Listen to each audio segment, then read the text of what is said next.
I mean, this is and that's Michael all she Jordan. wrote. This is Michael Jordan-esque from Magnus I Carlsen. we really, I mean, we know he's good, but seriously, this is we have not seen Magnus play this well. I mean, in online events, he's been playing Titled Tuesdays recently. Obviously, had an SEC before this, but this is it's why they call him the GOAT. You know, this is crazy And, stuff.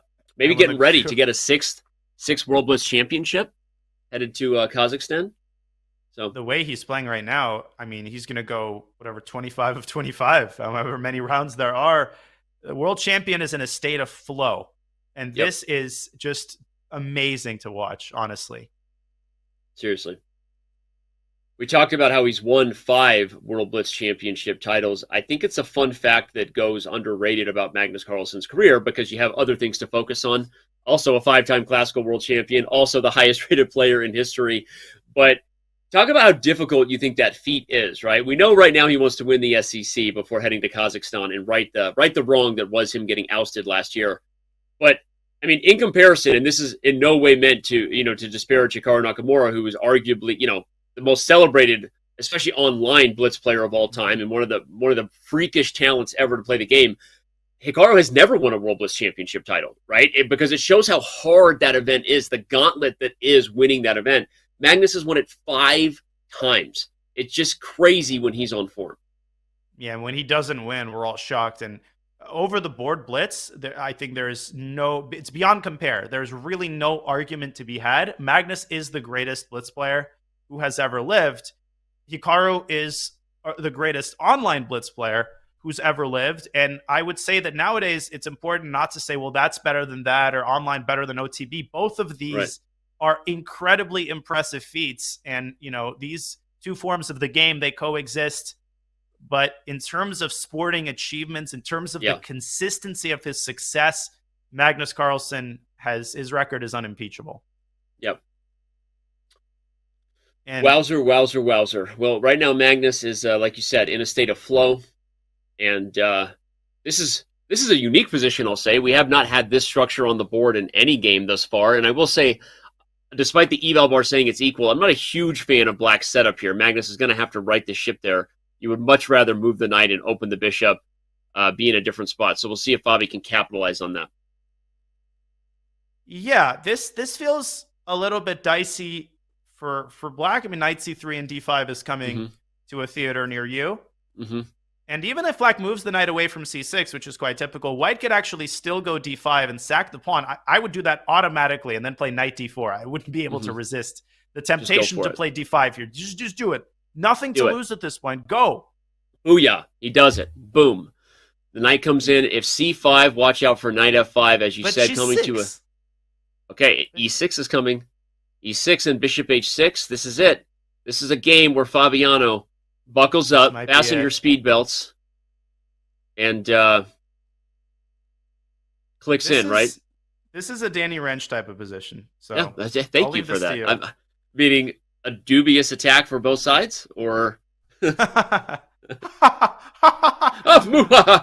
oh, no, but seriously, I love the way Fabi's playing this, and you got to get a dub. You got to get a Fabiano victory. A comeback has to start somewhere. Yeah, it does. And wow, Carlsen just laughs in his face in castles. He's like, I don't care He's about good. anything. And c5, an exchange sack. Amazing play again. Just amazing.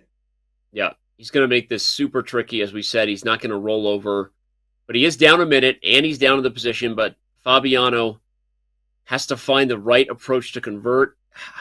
He retreats the knight. I kind of Love like that the move. patience. Yeah.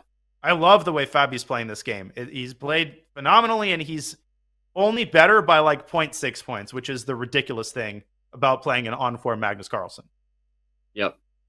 And now you don't even want to take the exchange because you feel like that's what Magnus wants to get relief. Yeah. You want to keep the tension, but okay, he goes for it, which at a certain point I guess you kind of had to, but at some point this bishop has a ton of compensation. And some verve in that move. Knight a4. He's going after that weak b6 pawn and trying to squeeze the knight in through b6 to d7. But Carlsen says, no, I'm keeping the queen side alive. Dude, Carl I love want to that play move b4. such inspired chess this game. Where has this been? Yes, this is the move. B4. I'm making a note. What was the opening? He played an Italian, a much more aggressive one than normal with the early D4 strike. Someone make a note to Fabiano that you need to rinse and repeat this one to avoid dandruff. Yep. And By the way, bishop to D5. Yeah, bishop D5. Okay, takes. I was What going kind to of take what, Danny? You're going to say something. going to say, what kind of shampoo do you use? You have great hairline. But we already talked Aw. about that. Rook to C1. Oh, bishop Oh! B3. He's Knight forking the knight and the rook. Magnus winning back some material. He sacks the exchange back. Caruana's going to be up a pawn here. Queen takes D4. And we're Yep. going to get the type of endgame Carlsen has had all throughout this match, but with colors reversed. Can Fabi do what Magnus has done all throughout? I like keeping the queens on the board, though. I think this is what you do in Magnus's time pressure. I was going to say, especially with the time pressure, from a practical point of view. Wait, Danny, he had some tactics with knight f4 and queen b3 check. Instead, Fabi forgets about bishop d6, and Magnus is stabilizing again. He's better now. Instead of rook c7, knight f4, kicking the queen from her central square. He's going to lose this one again. This bishop is perfect where it stands, and Fabi is now retreating and remaneuvering. But to no avail. Here comes the a-pawn. Just like in that endgame, remember when Fabi was pressing for a win and suddenly Magnus's pawn appears on a2? This is exactly what happened there. Suddenly look at the clock.